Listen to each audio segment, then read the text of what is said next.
ఈరోజు దేవుని మాట కీర్తన గ్రంథం 25వ అధ్యాయం 1వ వచనము. యెహోవా నీ దిక్కునకు చూచిన ఆత్మను ఎత్తుకొనుచున్నాను, నా దేవా నీ యందు నమ్మిక ఉంచి ఉన్నాను.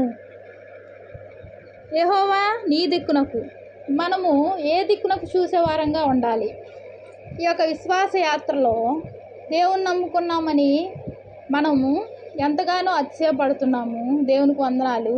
మన అతిశయ కారణం ఆయనే కాబట్టి మనము ఆయన గురించి నా అతిశయము ఎంతో మన హృదయానికి సంతోషము సమాధానంగా ఉంటుంది. మనం దేని గురించి అతిశయపడుతున్నాము? దేని గురించి వేరొక దాని గురించి పడడం లేదు. అతిశయపడడానికి కూడా మన దగ్గర ఏమున్నాయి? సమస్యలే ఉన్నాయి. అప్పుల సమస్యలు, అనారోగ్య సమస్యలు, ఉద్యోగం లేని పరిస్థితులు ఇవే ఉన్నాయి. అతిశయించడానికి ఏ కారణం లేదు. దేవునికి వందనాలు. మరి మనం అతిశయించేది దేని గురించి? మనకు దేవుడిచ్చిన రక్షణను బట్టి మనం అతిశయించే వారంగా ఉన్నాము. ఆయన కృపను బట్టి ఆయన వైపు చూసినప్పుడు మనకి సంతోషము, సమాధానము. ఈ యొక్క సమస్యలు తొలగించేది ఆయనే. కానీ మనము ఎప్పుడైతే దేవుని వైపు చూస్తామో మన హృదయంలో మనకు తెలియని అతిశయము. ఎందుకు?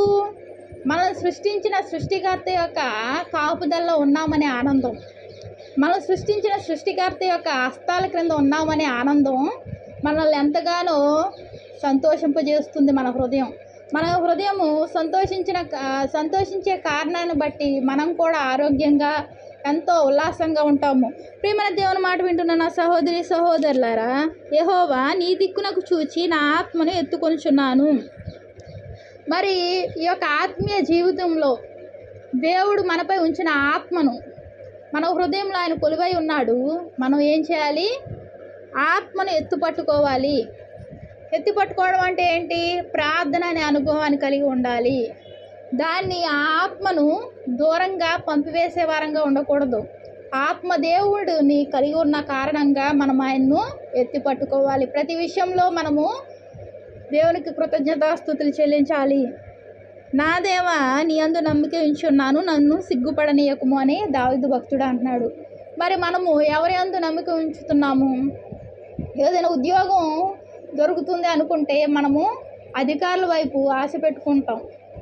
అది సిగ్గుపరిచే విధానంలో ఉంటుంది. మరి సిగ్గుపడకూడదు అంటే మనం చేసే ప్రతి ప్రయత్నము సఫలమవ్వాలంటే, ప్రతి ప్రయత్నంలో ముందంజ ఉండాలి అంటే, అది ఆశీర్వాదకరంగా ఉండాలంటే, దీవెనకరంగా ఉండాలి అంటే మనం ఏం చేయాలి? ఆయన వైపు చూడాలి, ఆయన యందు నమ్మిక ఉంచాలి. మనము సిగ్గుపడే అనుభవం మన జీవితంలో ఉండదు. నన్ను సిగ్గుపడనీయకుము. దేవుడు సిగ్గుపరిచే దేవుడు కాదు. ఆయన నమ్ముకున్న ప్రతి ఒక్కరిని ఆయన ఎంతగానో మేలుల వర్షం, క్షేమము, ఆశీర్వాదాలు కుమ్మరించే దేవుడే కానీ సిగ్గుపరిచే దేవుడు కాదు. సిగ్గుపడే విధానంలో ఉన్నాము అంటే మనం ఇంకా ఆయన మీద అపనమ్మకం కలిగి ఉన్న కారణమే కావచ్చు. అదొక్కటిని మనం తొలగించుకుంటే, మనం ఆయన అందు నమ్మకం కలిగి ఉంటే, ఆయన దిక్కునకు, ఆయన ఉన్న వైపే చూస్తే, ఆయన వైపే చూడాలి. ఎటు అటు చూడకూడదు, ఇటు అటు.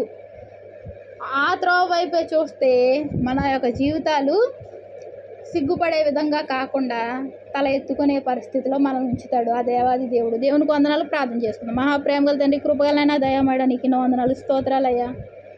తండ్రి, నీ వైపు చూసినప్పుడు ప్రభా నాయన, నీ మీద నమ్మకంతో చూసినట్లయితే, నీ మీద నమ్మకం ఉంచినట్లయితే ప్రభా తండ్రి, సిగ్గుపరిచే దేవుడు కాదయ్యా. ప్రతి దానిలో ఆశీర్వదించి తండ్రి నిన్ను గణపరిచే భాగ్యాన్ని తండ్రి నాయన, ఘనహీనులమైన మాకు తండ్రి నీ కృపను అనుగ్రహిస్తూ నడిపిస్తున్నందుకు వందనాలు చెల్లించుకుంటున్నా. ప్రభుని ప్రియరక్షకుడు యేసుక్రీస్తు నామంలో అతి వినయంగా బ్రతిమలాడి వేడుకుంటున్నాను తండ్రి. ఆమేన్.